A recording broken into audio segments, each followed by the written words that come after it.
My husband did something very simple. He talked to people. You're going to be murdered for talking to people. He didn't go after people. He went after your ideas. And if you think it's okay to murder someone because you think they had it coming for them, because they took the time to have people come to the front of the line if they didn't agree with you,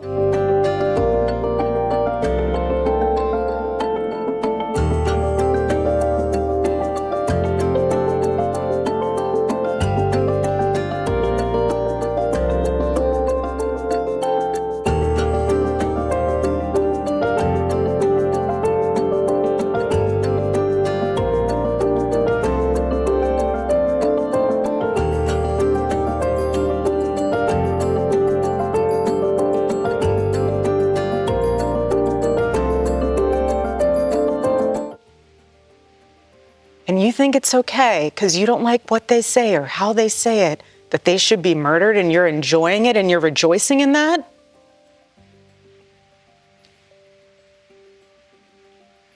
That is evil. Evil.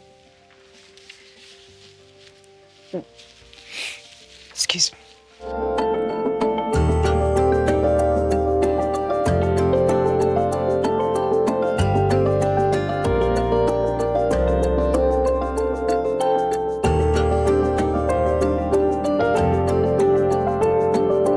Let's change gears a little bit and head over to the US, where the widow of Charlie Kirk, who was assassinated earlier this year, Erika Kirk, she has spoken out. Now, since Charlie Kirk's death, you would expect this to be a moment where all of America, left and right, could come together and condemn political violence and get behind Charlie Kirk's mission, which was, through freedom of speech, traveling around and having political discussions. Well, we saw in the aftermath of Charlie Kirk's death what the left did. Many of them celebrated his murder.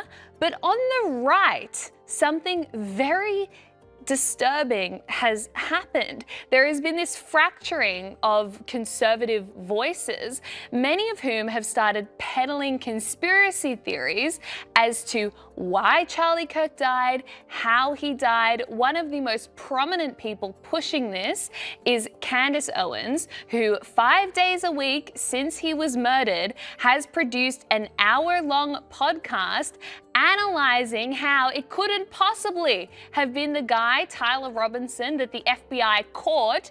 It must actually have been someone else, an internal cover-up by TPUSA.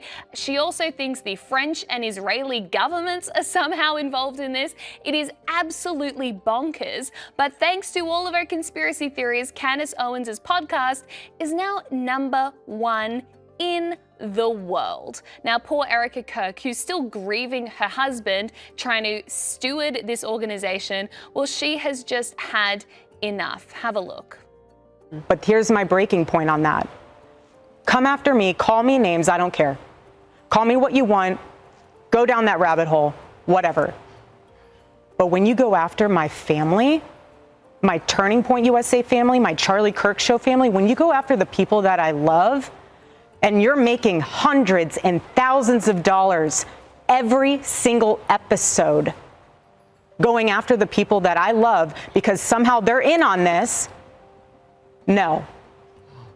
Now, it has been this relentless campaign to try and smear everyone in Turning Point USA, donors, as I said, the Israeli and French governments, as somehow being part of this assassination, which is mind-boggling. But James, it has torn apart the right and the Republican Party in the US. Their polling since all this happened, you would expect it to go up. It's actually nosedived, and never has there been more division on the conservative side of politics. I would have thought it was pretty obvious Candace Owens is doing quite well from the death of Charlie Kirk. You mentioned her podcast has been #1 since Charlie Kirk's death. Her her views or her listens per episode have increased 25% since she's been doing this whole who killed Charlie Kirk conspiracy stuff, even down to the point that she says there's a big conspiracy around where Charlie Kirk has been buried. And of course, his burial plot has not been made public because,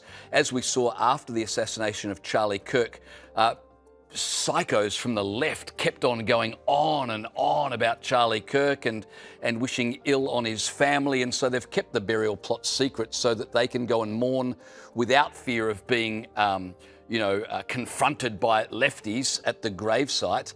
But that's not enough for Candace Owens. She believes there's some kind of conspiracy even behind that. And she accuses Erika Kirk of wanting to take control of Turning Point for various reasons that I suppose relate to either money or control or power, when Candace Owens, as you pointed out, is the one who's herself doing very, very well out of this while claiming that her motives are completely pure as a friend of Charlie Kirk's. And it's quite something to sort of, directly or indirectly accuse the widow of a dead man of trying to have him killed so she could effectively take control of the business that he built up and the movement that he built up, right? And the French government connection, is that not because of her stuff where she's been alleging, this is Candace Owens, that Bridget Macron is actually a man, and then she's claimed recently that the French government's got a hit out on her, and that is somehow linked to all of this, which seems exceedingly far-fetched, that the French would want to kill Charlie Kirk because he happened to be friends with Candace Owens, who's been saying that Bridget Macron is a man. It's just bizarre. And surely at some point you've got to say, and what I found unedifying about it, beyond that stuff, is that she keeps coming out with text messages and emails and whatever that they had shared together, and that's private communication. And I would hate to think that, well, God forbid, after I die, that the text messages I've sent to some people start getting paraded around because I thought they were private communications that I was having with someone. And then all of a sudden that gets plastered in front of the world. This is what we talked about on this day, and this is what we joked about here, and this and that and whatever. You just don't do that with someone who is apparently your friend after they die. At some point, you've just got to let a dead person be a dead person. Well, and what is so disturbing is the way she has kind of inserted herself as the kind of bearer of Charlie Kirk's legacy, the only person in the world who's fighting for justice, the only one who will actually discover who killed Charlie Kirk. She's named her audience on YouTube the Candace Intelligence Agency and encourages all of her mummy sleuths to go out and find clues about who killed Charlie Kirk. And so she really has monetized his murder in a very effective way. But I just don't understand how with a shred of integrity she can turn around and say, it's because I'm his friend. That is not how friends treat each other. And if you truly were his friend, why are you not respecting his wife? Yeah, absolutely.